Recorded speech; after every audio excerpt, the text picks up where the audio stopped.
I think that's clearing up these books and then getting that kind of map and trying to lock down how that starting location. Yeah, you may or may not want to lock it down. I mean, if it depends. If the stuff on the map is just detailed enough where somebody says, "Oh, rock, I'm from there," or "I want to be there," then that's great.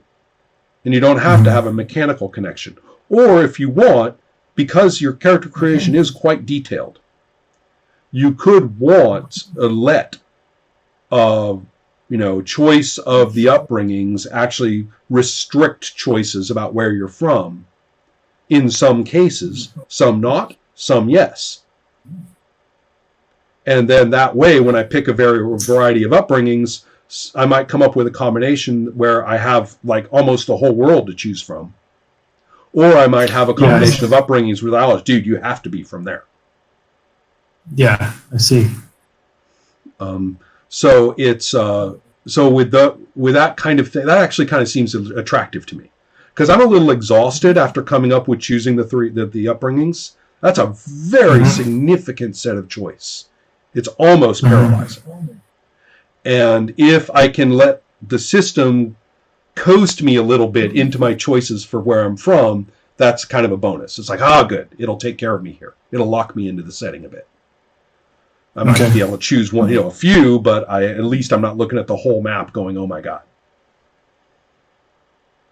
Gotcha. So cleaning up the books, what they're for, situational authority, right, the way we talked about. This somewhat inclusion of map-based info into character creation. And then finally, really thinking about what every single rule and choice in the game has to do with authorities. Particularly all of the various abilities, like like the upbringings, right, and what they bring. Yeah. And my suggestion is maybe just to keep life simpler is just to have them specifically affect havoc and related stuff rather than go up into destiny and into book realm. And gotcha. So those I think will be matching with what you do 95% of the time in play anyway. I'm thinking, based on what you've said, that we're really not talking so much about telling you how to play your game, but saying let's make sure our rules really reinforce what you like about your game.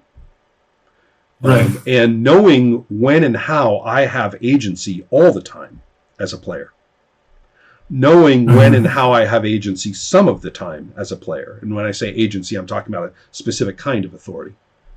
And when and how I have suddenly this opportunity for massive, authority as a player is really nice to know. I see. Because like that character that I made, who was the Asteri exile, I specifically said that I didn't want malversation, which looked kind of weird for a character like that. You'd think he'd be just dripping with it, right? The goth character, lurking in the drunk in the tavern, exiled, full of fate left and right. You'd think he's got to have malversation. Well, in this case, I kind of like the idea that he doesn't. I kind of like the idea of this guy being storm-tossed by havoc rather than me getting to say stuff. So you see, I know what I'm doing when I say I want to have it or not to have it. And that's a very different question of what do I do in terms of character power. You see, usually these choices are made because you're saying, well, what does my character get to do? Do I get a flamethrower, right? Do I get more damage if I pick that? And here I'm saying the choice is being based much more on how I want myself as a player to relate to the fiction as we build it. Isn't that a better choice? Yes, absolutely. And the fact that different people can make different choices about it is a really strong part of your game. Good. Yeah. So cool. Anyway, I hope this was helpful too. And I tried to Yeah. drill into practical detail as opposed to just stating abstract shit. Well, it's good because like I said, I really think we play it a certain way, and it's not always clear what that actually means. It's one thing to get up and do something. It's another thing to say, okay, how do I explain this to other people? How do I achieve this every? Because there are times when where my friends, they'll write books and they'll send it to me. I'm like, these books aren't okay. Right. Exactly. And they'll be like, why? And I'm like, I don't know. Right. Let's talk about it. Right. You I completely understand that. There's one other thing that I'm going to suggest. And now we're moving very much into text presentation, which we haven't really talked about as its own thing yet. So this is a real big division. Mm-hmm. Now that we're talking about text and presentation, I'm going to give you the example, historical example, because that seems to work in our conversations as touch points. Specifically, the first version of Advanced Dungeons and Dragons, the Player's Handbook, released in 1978, which I suppose I could run around the corner and grab my copy and, brandish it. And it's describing the characteristics, strength, intelligence, etc., right, all the way down. And it gets to dexterity. And unlike all the others, which have a real consistent block of what is in each characteristic, this one suddenly starts explaining the rules of initiative during combat to you, in the middle of trying to just get through how to get your dexterity and what it means. And, it doesn't just say, okay, dexterity, here's what dexterity does for initiative. Here's the table. Move on. No, it actually starts explaining the initiative rules. And you know what? When you're over there in the combat section, if I'm remembering correctly, they're not there. Yeah. You have to go back to dexterity to go find them. I could be wrong about that, but I'm pretty sure. And there are a lot of things like that in there. There are a lot of things where it's the effect of when you're walking somebody through making a character and they get anxious and start demanding to know what happens if they choose it this way rather than that way. Right? Mm-hmm. And so they demand to know every single procedural rule that this particular attribute affects. And I have found that if you're trying to actually walk through the procedure of making a character, you have to say, you know what? It affects it. Suck it up. Let's keep going just with your image of the character. Because I can't explain every single rule of magic, every single rule of luck, every single roll of initiative, every single roll of damage, as we're just talking about your choices about what to do for your character. You learning the procedure of making the character is not the same thing as you having a full-on, completely informed strategy session of how to make the best character. Because really, they're in the mode of saying, well, this game's broken somewhere and I'm going to find it. And I'm not going to get screwed. I'm not going to make a stupid person's unstrategic decision when there's a broken piece. And if I keep asking questions, I'm going to find it and I'm going to max out that thing. So what I'm saying is, as I'm walking through the character creation, I keep getting distressed because I read a paragraph which suddenly explains a whole subroutine of the rules to me. And I think to myself, oh shit, there's a whole set of rules right there that, number one, I'm completely distracted by. I forgot. Do I get 3 upbringings or 2 or wait, what? Second, I know that when I want to use them in play, I'm going to have to come back to here. That the section on magic or whatever is going to assume that I already internalized that. I couldn't possibly internalize that while I'm trying to make up a character. So I guess what I'm saying is that it's also, as the designer, it's irresistible. You say, well, in Sorcerer, Will does this. And you can make a list of what Will does, but it's also irresistible to start talking about all the ramifications, right? Mm-hmm. And the trouble with that, especially in your game, where you have whole sectors of play with their own context, like your different souls and different stages and stuff. Mm-hmm. If you start bringing in the diversity of what could happen because you have this level of this attribute versus that level of this attribute while you're simply describing the attribute, it's overwhelming. I see. Yeah. So I guess because when I was thinking, I sat down in the character creation and I'm like, okay, here's skills, here's how you use them. Here's this, here's how you use them. Here's everything. And so you're saying that how to use it, that aspect, should be its own thing. And the character creation should be just straight to the point. Right. I mean, just if I'm making up the character, I'm just going to have faith that the skill is going to be a useful skill in some way. And I want it. Oh. And there's no way you're going to be able to explain, especially with a system as complex and contextual as this. There's no way you're going to be able to explain it at that moment. I'm just going to have to go and read that section. There may be a minimal thing you can say that lets me, you can say this is really important in Malversation, which is effectively the dark magic system. Mm-hmm. Right, this is a big deal, here. You might even list a thing or two. But the fact is, I'm not going to get it. Not in an incredibly educated way. I'll just say, oh, but I do want my character to be all about dark magic. Okay, I'll take a lot of that. I want the thing that gives me a lot of that. Cool. And move on. I learned long ago that my teaching methods for games often bore no resemblance at all to the text that they came from. That I would actually write up 2 or 3 pages, which was the handout that you actually need in order to process character creation and play well enough to do it. And that little write-up and the order that it's given in, the content per piece, was often extremely variant from what the authors had put in their own order and their own level of development per piece. Because what they had was an indigestible mess. So sometime around 2005, when writing my own games, I said, you know what I'm going to do? I'm going to pay attention to what I tell people. And I'm going to write it down.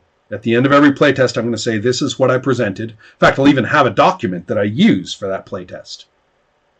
And that document is going to strike me as the game author as grotesquely skeletal and incomplete. But it will be sufficient. They will know what to do when they talk and when they roll. They'll know what to do because it says so. When they make up the character, they will know what to pick in what order, what to roll in what order. And if they just do that, they will have a working character that they can ask questions about. How does that, actually work? That kind of thing. Mm-hmm.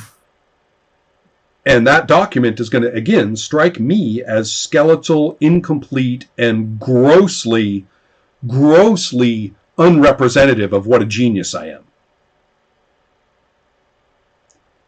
But it will be sufficient for play. So I'm going to keep making that document. Every time I play test, I'm going to change that document based on what worked and what didn't using it. And when that document is consistently doing its job for people sitting down at the table, that's going to be my rules explanation. Or rather, that document will serve as the outline and much of the phrasing of what I actually say. Because that is what we needed to play. Gotcha. So the urge to explain every nuance of the system per thing that invokes it as you go along is absolutely, overly tempting. And again, I'm kind of devaluing that urge by saying how much ego is involved just to show off how brilliant you are.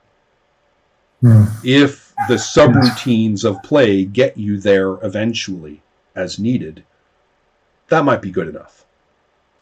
You know, for some people, what I've said is the thing that you're calling your rulebook as you go along, let's call that your encyclopedia, your personal encyclopedia.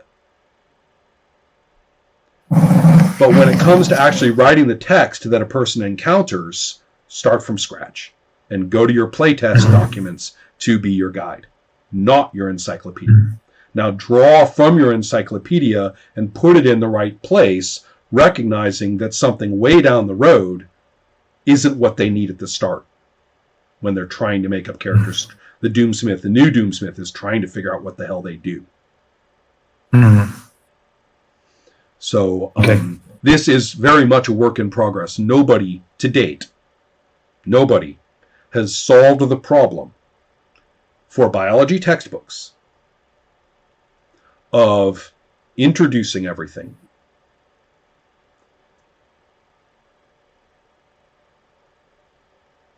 promoting excellent understanding of everything, especially to a new reader, a newcomer. And 3, explaining everything's interactions fully. Those are 3 different phenomena. They completely are. And so many times you see biology textbooks which completely fail at any one of those goals. You teach language in part, right? Same thing for language, isn't it? The process of learning a language is not the process of understanding all of its nuances and artistic interactions and complications. Later. You know as well as I do that explaining the history of English from German, Old English, Norman French input, influx, etc., is not the way to teach people how to speak it as newcomers. Right?